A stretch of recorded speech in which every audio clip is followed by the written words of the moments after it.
김밥, 유부초밥, 그리고 수박. 실을 자리가 없어가지고 스테이크를 제 차로 싣고 가는데 아무도 본 사람 없는데 하나 집어먹을까? 그런 생각도 들었습니다. 그런데 참았습니다. 아무튼 배고프니까 감성이 폭발하는 것 같아요. 좀 똑같이 먹어도 감사는 정말 다를 수 있겠구나. 느끼는 감사는 다르겠구나. 그런 생각이 들었고요. 얼른 끝나고 밥 먹고 싶어요, 저는. 그리고 아내와 아이들과 정말 맛있는 식사를 하고 싶습니다. 참 먹는 것이 너무 중요한 것 같습니다. 직접 겪어보니까요. 빈부귀천 지구화를 막론하고 선한 사람이든 악한 사람이든 상관없이 맛있는 음식 앞에서 화내는 사람 있습니까? 그래서 어떤 사람에게는 이 먹는 것이 생사의 갈림길에서 생명을 주기도 하고 어떤 사람에게는 놀라운 즐거움을 선물하기도 하는데요. 정말 복음을 전하는데 가장 강력한 도구가 될 수 있겠다. 먹는 게. 저는 이제 우리 교회가 먹는 것만 그렇게 강조해서 그냥 살짝 맛이 잘 먹으면 좋은 정도지 이 정도로 생각을 했어요. 좀 맛있게 못 먹는 것보다는 좀 낫지. 그 정도로 생각했는데 그게 아니더라고요. 교회의 부흥의 성패가 먹는 것에 달려 있더라고요. 그래서 참 자매님들의 수고에 대해서도 참 더 감사하는 마음이 생겼습니다. 교회가 부흥하는데 거의 핵심적인 역할을 하고 계시잖아요. 그래서 이 자리를 빌어서 감사와 격려의 박수를 보내드리고 싶습니다.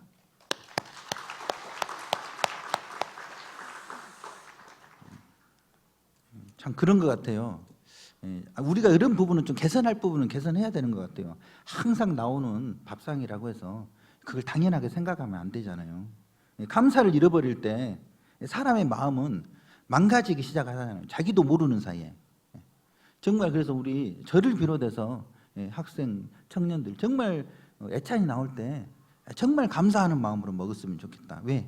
나를 위해서는 거예요. 내 마음을 지키기 위해서. 마음을 잃어버리면 다 잃어버리기 때문에 그렇습니다. 그래서 억지로라도 시키잖아요. 뭐 받으면 고맙습니다. 인사하라고. 애들한테. 억지로라도 하라고.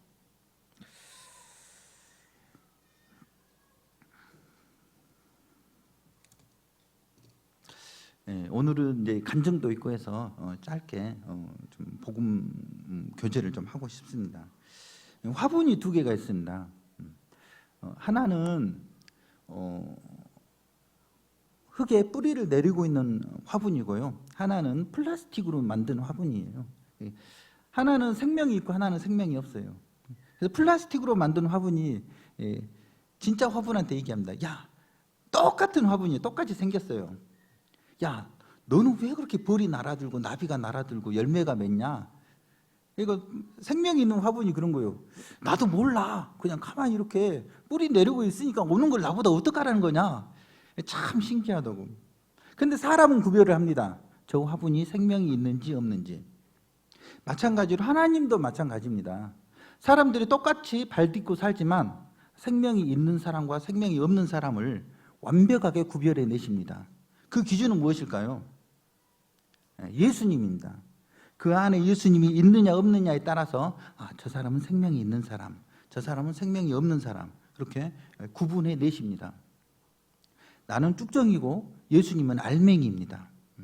알맹이가 내 안에 들어올 때 내가 알곡이 되는 것처럼 질그릇 같은 나의 삶의 보물 대신 예수님이 들어오실 때 내가 그 보물로 말미암아 덩달아서 귀한 대접을 받는 것처럼 정말 우리가 예배 때 찬양하고 기도했던 것처럼 정말 예수님을 놓치면 안 되겠다.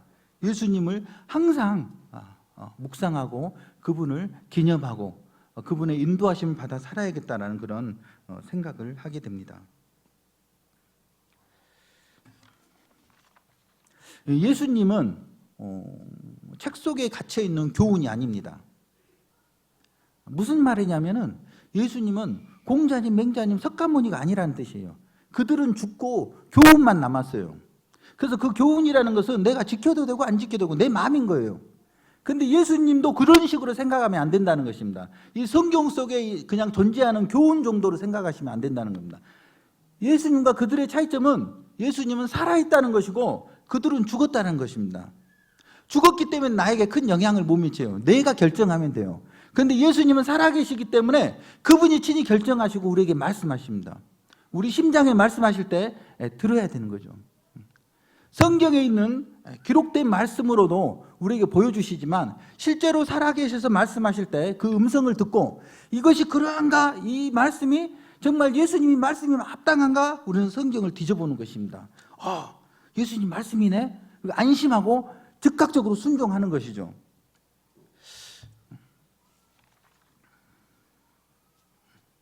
그래서 참 우리를 구원하는 것은 어떤 사람이 막 물에 허우적대요. 곧 빠져 죽을 것 같아. 그런데 누군가가 튜브를 메고 용감히 뛰어들어서 헤엄을 쳐서 구했습니다. 구조를 받은 사람이 나중에 이제 자기의 무용담을 얘기를 하죠. 죽을 뻔했는데 살아났다고. 그런데 어떤 사람이 뛰어들더니 멋지게 자유형을 해서 아주 어떤 회사의 튜브를 가지고 그 튜브 부력이 뛰어나더라고.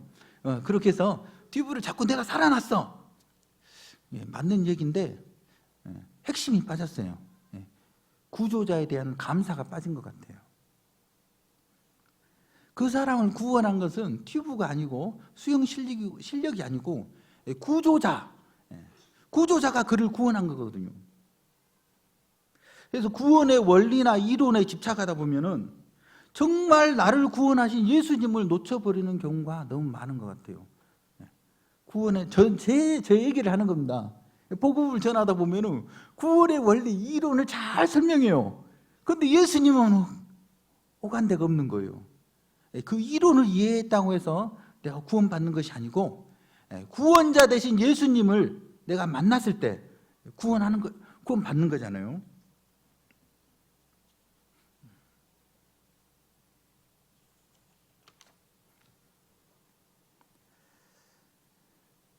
태초에 영원 전에 성삼위 하나님께서 사람 가운데 세 분이 계셨습니다.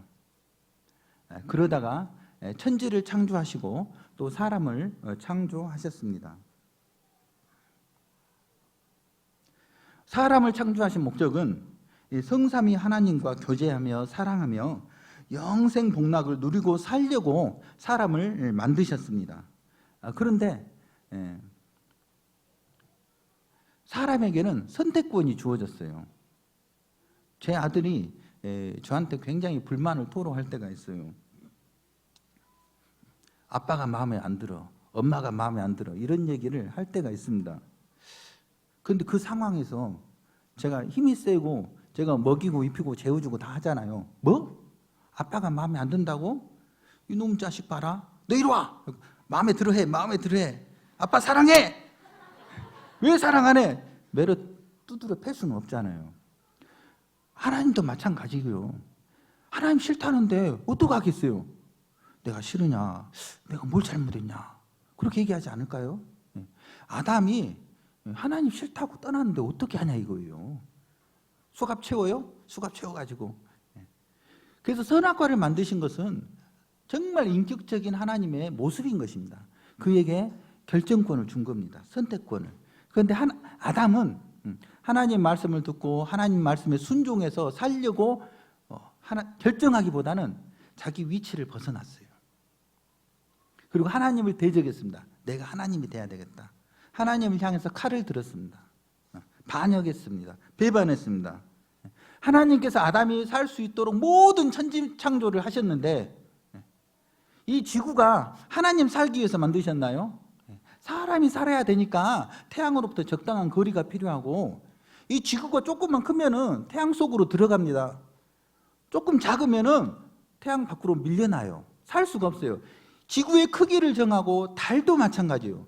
달의 크기, 거리 모든 것이 사람이 살기에 적당한 환경을 이 천지 창조를 사람이 잘 살 수 있도록 만드셨어요. 사람을 위해서 모든 것들을. 그런데 사람은 그러한 것들을 알지 못하고 배신했어요. 배반했어요. 반역하고. 당연히 화를 내는 건 당연한 거 아닐까요? 하나님께서 그러한 아담의 모습을 포용하실 수는 없잖아요. 죄에 대해서 진노하셨습니다. 그렇지만 하나님의 그 본성 자체가 사랑이시기 때문에 죄에 대해서는 진노하시고 죄인에 대해서는 사랑을 품고 계셨습니다. 사람이 죄를 짓기도 전에 태초에 하나님의 구원 계획은 예정되어 있었고, 역사의 시간표는, 사람을 구원하기 위한 시간표는 같이 흘러가기 시작했습니다. 두 가지가 해결이 돼야 됩니다. 하나는 하나님의 진노가 녹아내려야 돼요. 그리고 다른 하나는 죄인에 대한 사랑이 해결되어져야 됩니다. 하나님의 진노가 녹아내려지고 죄인에 대한 사랑을 실천하고 잃어버린 사람을 찾을 수 있는 그 해결책이 필요하다는 것입니다.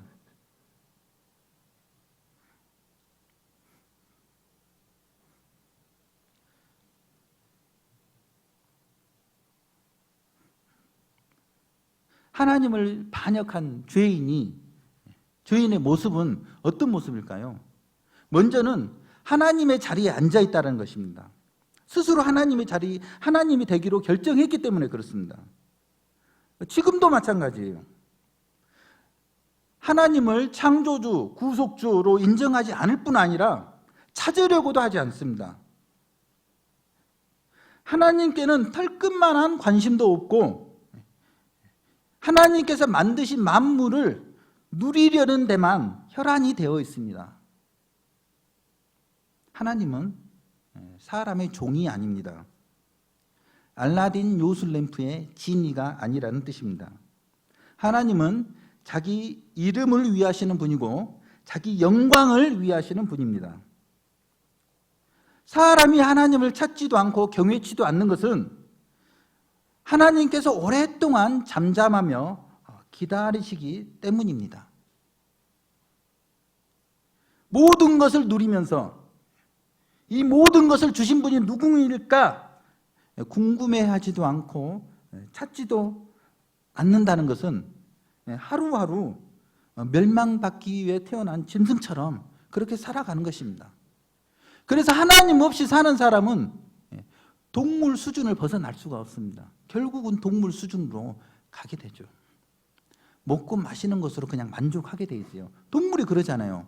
먹고 마시면 만족하잖아요. 등 따숩고 배부르면 끝입니다.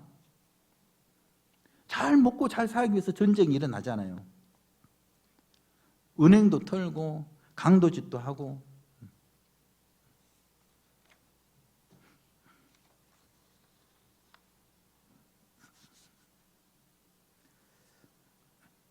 그 유일한 해결책이 무엇입니까?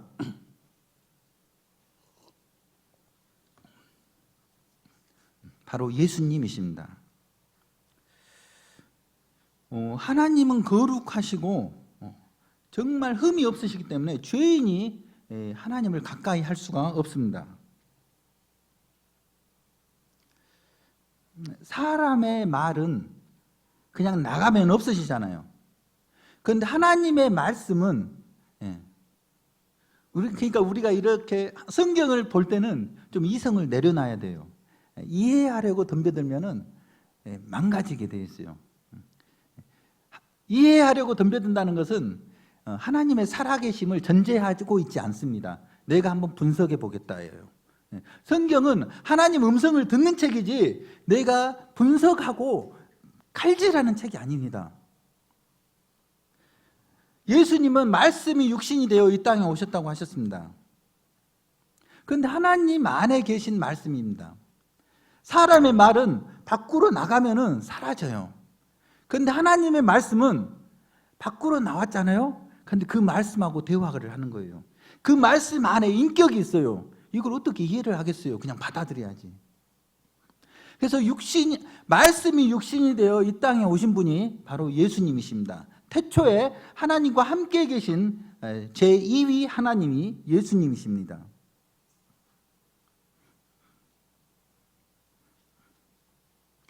거룩하시고 완벽하신 그 하나님은 죄인 된 사람이 접근할 수가 없습니다. 그런데 놀라운 것은 이제 그 하나님, 동등하신 하나님인데 눈으로 볼 수 있고 그 음성을 들을 수 있고 손으로 만질 수 있는 말씀이 육신이 돼서 이 땅에 하나님께서 오셨다라는 사실입니다. 제2위 하나님, 예수님.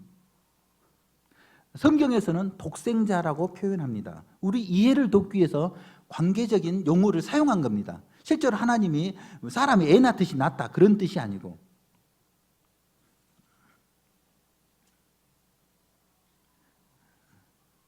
그래서 예수님을 보는 것은 하나님 아버지를 보는 것과 똑같다고 성경은 말하고 있습니다.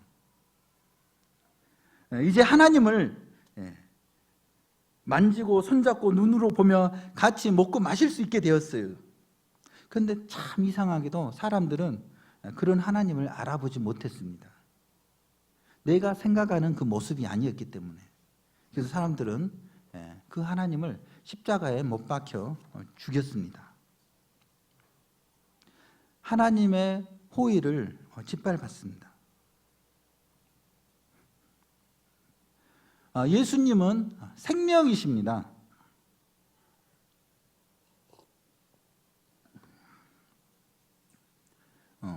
생명을 가지고 계신 분이 아니고 생명 자체입니다. 내가 곧 길이요 진리요 생명이라고 그랬잖아요. 예수님은 생명 자체인데 그런 질문 안 해보셨습니까? 어떻게 생명이신데 죽을 수가 있지? 생명은, 우리는 생명으로 파생되었어요. 그래서 죄를 지었기 때문에 얼마든지 죽을 수가 있어요. 그런데 예수님은 생명의 근본이기 때문에 죽을 수가 없는 거예요. 여기에 대해서 하나님의 전지전능하신 능력이 필요한 겁니다. 죽을 수 없는 하나님이 어떻게 죽냐 이거예요. 그래서 예수님의 죽으심에 비하면 이 천지창조는 아무것도 아닌 거예요. 하나님의 능력으로 봤을 때 놀라운 능력이 사용되어져야만이 그것이 가능합니다. 우리가 이해할 수 없는.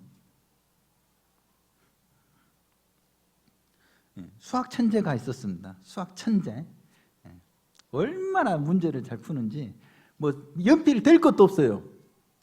고등학교, 중학교 수학 문제를 그 천재한테 풀라고 내놨어요. 얼마나 우습겠어요. 한 100문제를. 그것도 사지선다형으로. 바보가 풀어도 4분의 1은 맞을 수가 있잖아요. 1번만 찍어도.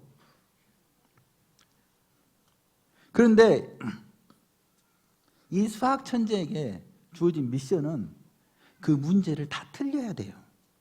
참 희한한 미션이잖아요. 그 문제를 다 틀려야 되려면 어떻게 할까요? 요리조리 잘 빠져나가야 되는데 원숭이도 찍어도 빵점은 안 나오잖아요. 빵점을 맞아야 되는 미션이에요. 수학 천재에게. 첫 번째는 그 문제를 다 알고 있어야 돼요. 두 번째는 그 수학 천재가 빵점을 맞으려면 자기 자신을 내려놔야 돼요. 내가 천재인데 빵점을 맞아? 어우, 자존심 상해. 그게 아니에요.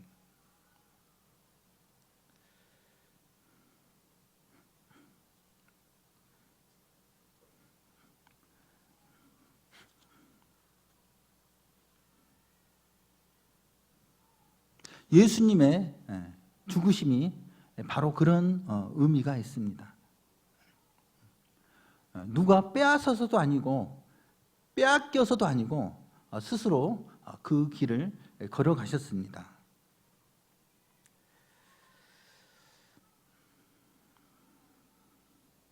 그래서 참 십자가를 생각할 때마다 우리의 이성은 사라지고 하나님을 경외하는 그 경외심만 우리는 가지게 되는 것을 볼 수 있습니다.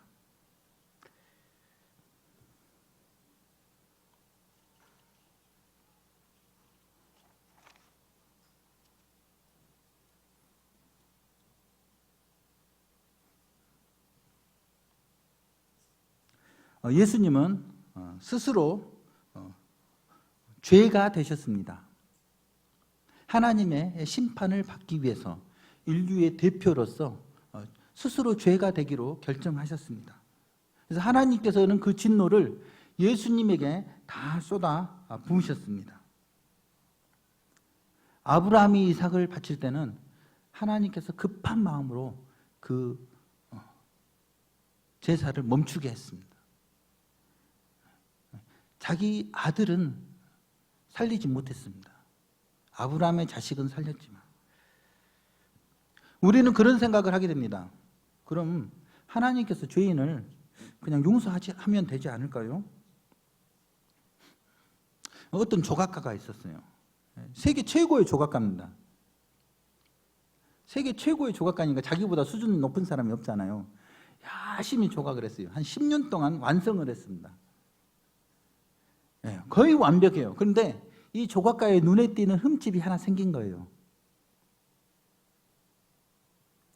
사람들은 몰라요. 그냥 내놓으면 돼요. 그런데 이 세계 최고의 조각가는 자기가 만족할 수가 없는 거예요. 그 흠집을 보면 도저히 견딜 수가 없는 거예요. 부숴버리고 다시 시작합니다. 하나님의 속성상 하나님 제일 높으시잖아요. 제일 크신 분이잖아요.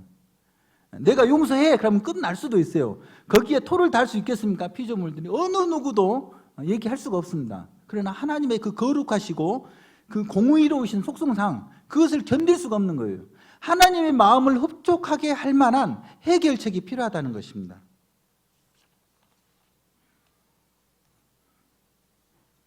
그래서 예수님을 자기 아들을 매달아야만이 그 하나님의 공의로우심이 만족이 되는 거예요.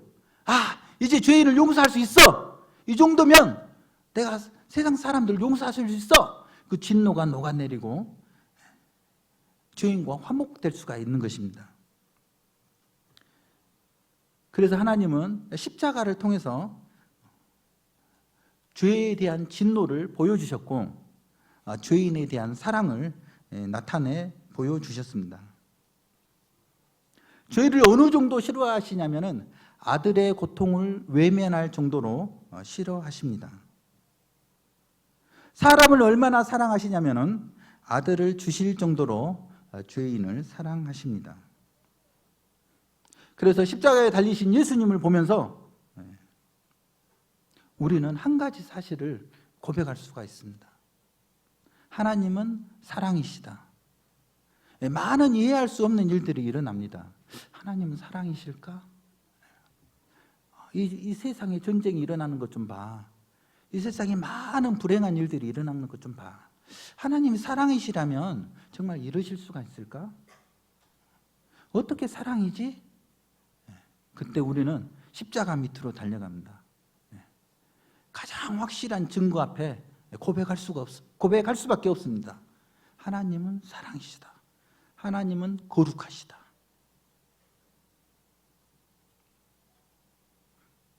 십자가는 하나님께서 죄를 해결하시고 죄를 다루시는 하나님의 마음을 흡족해 하시는 유일한 방법입니다.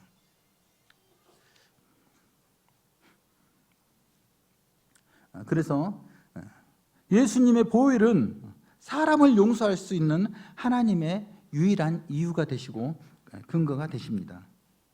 예수님은 하나님과 사람 사이에 죄로 인해 막힌 담을 허시고 새롭고 산 길이 되셨습니다. 예수님의 육신이 십자가에서 죽으셨습니다. 그 죽으심을 마틴 로이드 존스라는 목사님은 이렇게 표현하고 있습니다.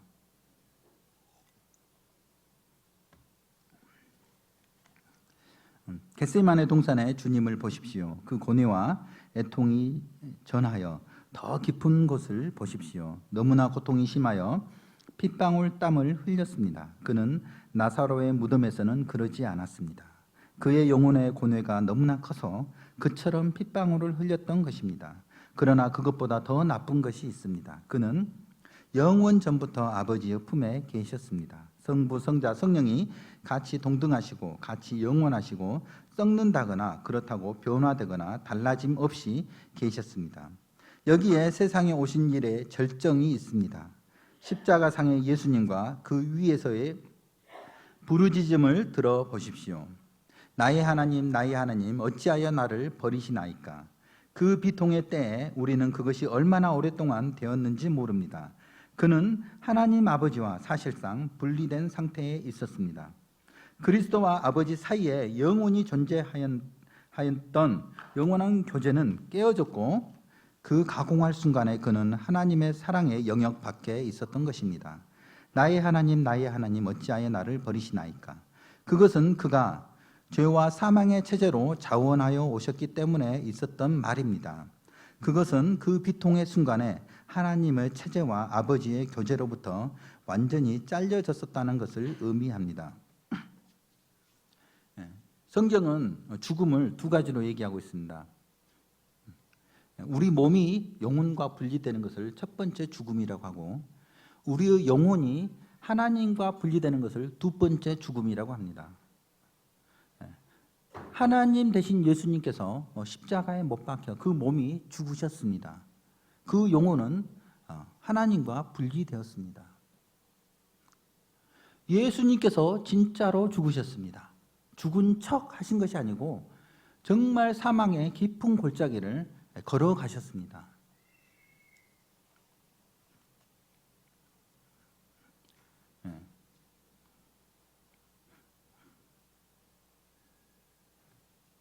많은 의심스러운 생각들이, 환경들이 내 영혼을 덮을 때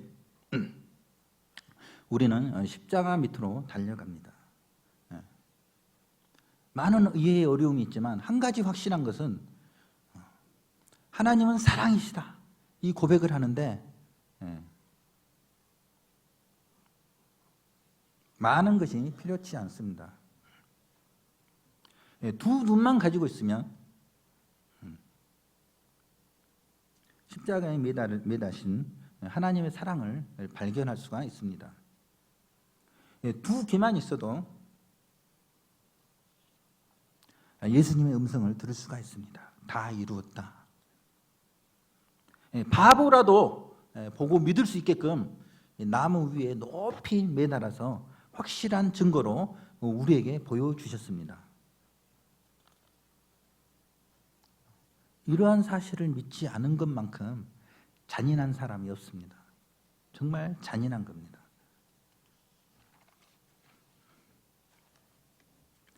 우리에게는 앞에는 두 가지의 길이 놓여져 있습니다.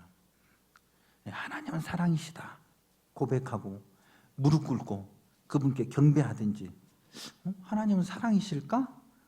내가 아닌 것 같아, 다른 사랑을 찾아봐야지, 홀로 길을 찾아 떠나든지. 길을 찾아 떠난 사람들은 다 실패했습니다. 지금까지. 모르죠. 최초의 일인이 나올 수 있을지 없을지 저는 모르겠습니다만 지금까지는 다 실패했습니다.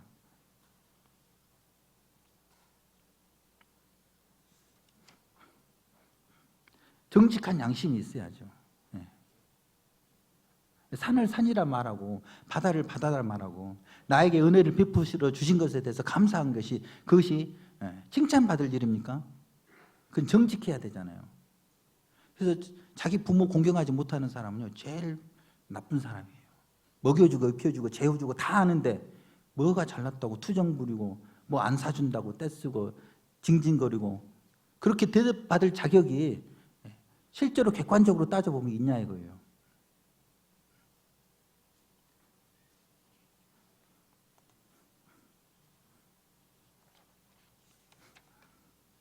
믿고 안 믿고는 내 자유이지만 믿는 사람에게는 약속이 뒤따릅니다. 생명을 얻고 생명이 나오고 길을 잃지 않고 진리 가운데 거하며 사랑의 하나님과 영원히 교제하며 예배하며 하나님께 속한 모든 것들을 누리게 해주시겠다고 약속하셨습니다.